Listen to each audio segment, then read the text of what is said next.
Welcome to our Social Enterprise Fundamentals video series. This is the second of 3 videos on our last topic of thinking about feasibility.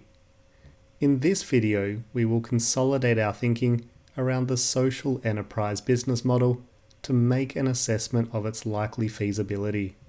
In our last video, we looked at how to make an initial assessment of the likelihood that a social enterprise business model will be able to generate sustainable social impact by comparing the estimated operating income to the estimated operating expenses. Now we are going to look at a different aspect of feasibility. Contrary to what some people might assume, social enterprise feasibility, or a feasibility assessment, is not all about finances, although they are important.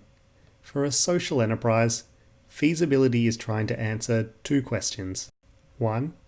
Is the social enterprise business model likely to result in its intended social impact in a financially sustainable manner? This is the question we tackled in our last video. And 2. Is it reasonable to believe that the founders of the social enterprise will be able to and want to marshal the resources needed to establish it? Remembering that there are 2 types of costs you will face when starting a social enterprise. 1. The establishment costs, which are the big purchases you will need to make to get the social enterprise up and running, such as large pieces of equipment, premises, product development, etc. And 2. The operating expenses, that is, the cost of operating the social enterprise once you throw open your doors to customers. We are now going to turn our mind to estimating establishment costs. That is, how much will it cost to establish the social enterprise before it starts operating? To help us answer our second feasibility question, is it reasonable to believe that the founders of the social enterprise will be able to and want to marshal the resources needed to establish it? And to do this, we need to know how much money the social enterprise will be likely to need to establish itself before it starts to operate. To answer this question, you need to identify all the major outlays required to set the social enterprise up, what we call the startup capital outlays. There is a tool in the workbook to help you to estimate these costs. List all of the items that are needed for establishment of the social enterprise. These are things that you need to buy up front for the social enterprise to operate. They may include equipment, production of a product, development of specific intellectual property, or perhaps a particular license or permit, as well as a venue or premises that it is essential to own. Don't include here things that you can rent or lease. We will factor those into the estimate of operating costs. Let's use our fencing social enterprise example. We would need a lot of equipment to both design and build the fences, as well as a vehicle. Once you have totaled up the estimated establishment costs, it is important to pause and reflect on whether you feel that these costs will be a barrier to the establishment of your social enterprise. There are some industries that are very capitally intensive. That is, they have high establishment costs, and for this reason, they are difficult to start operating in. Others may not have very high establishment costs in relative terms, but this may also mean that there will be lots of other businesses competing for your customers. Irrespective of the size of the establishment costs, if a social enterprise can't raise this money somehow, through funding or financing, it can't start up. So this is an important consideration as part of our initial feasibility assessment. So now we have an estimate of the establishment costs to help inform this assessment, but there are some other things we don't know. We do not have an estimate of what it will cost to operate the social enterprise until it gets to the point that its operating income covers its operating costs, and we also don't know how long that will take. Getting to cash positive operations is a key milestone in any business, and estimating the time that this takes requires much more detailed financial forecasting and analysis. The sort of analysis it is necessary to do when business planning rather than business modelling, as it takes a lot of time and resources to estimate reliably.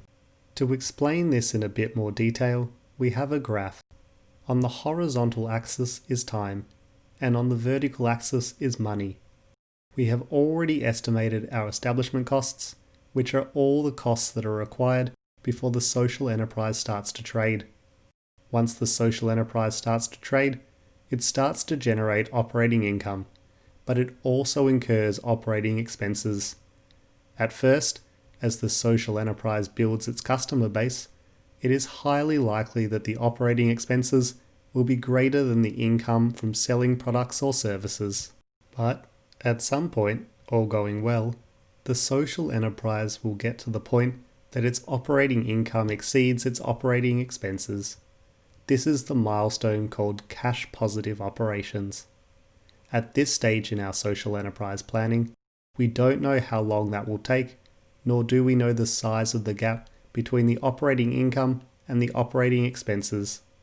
This is known as the operating deficit. However, the startup capital that the social enterprise will require includes the operating deficit, because without getting that money from somewhere, such as a loan or a grant or savings, if the social enterprise is part of an existing organization, there won't be enough cash for the social enterprise to pay all its bills, and it will never get to cash positive operations, and therefore it will not generate the impact that it wants to. So, while we don't yet know the value of the operating deficit, what we do know is that our startup capital requirements are made up of the establishment costs, sometimes called the capital costs, and the operating deficit, and therefore the startup capital needed is likely to be quite a bit larger than the establishment costs alone. This is important because it helps us to make an initial assessment of whether it is likely that as founders of a social enterprise, we will be able to raise the startup capital from somewhere. And it is quite a different way of thinking to costing out a social program. So, now that we have all this information, let's start to bring it together to make an initial feasibility assessment for our social enterprise. Is the social enterprise business model likely to result in its intended social impact? And is it likely that it will do this in a financially sustainable manner? So now, if we look at what we have that can help answer these questions, we have a theory of change that lays out the logic of what we are planning to do and how that will contribute towards solving the social problem or issue. We have a proposed, or at least draft, social enterprise business model informed by some initial research to understand our customers and our beneficiaries and what the value proposition is for both of them. We now have an estimate of the amount of revenue our social enterprise can generate in a year once it is up and running. We also have an estimate of what it will cost to operate the social enterprise once it is up and running. And we have an estimate of what it will cost to get the social enterprise up and running, but we know that is an underestimate because of the likely operating deficit. To answer these questions, we first look to the theory of change. Is what you are proposing to do logical, and does it make sense that by operating this social enterprise, that it will be likely to address the social problem?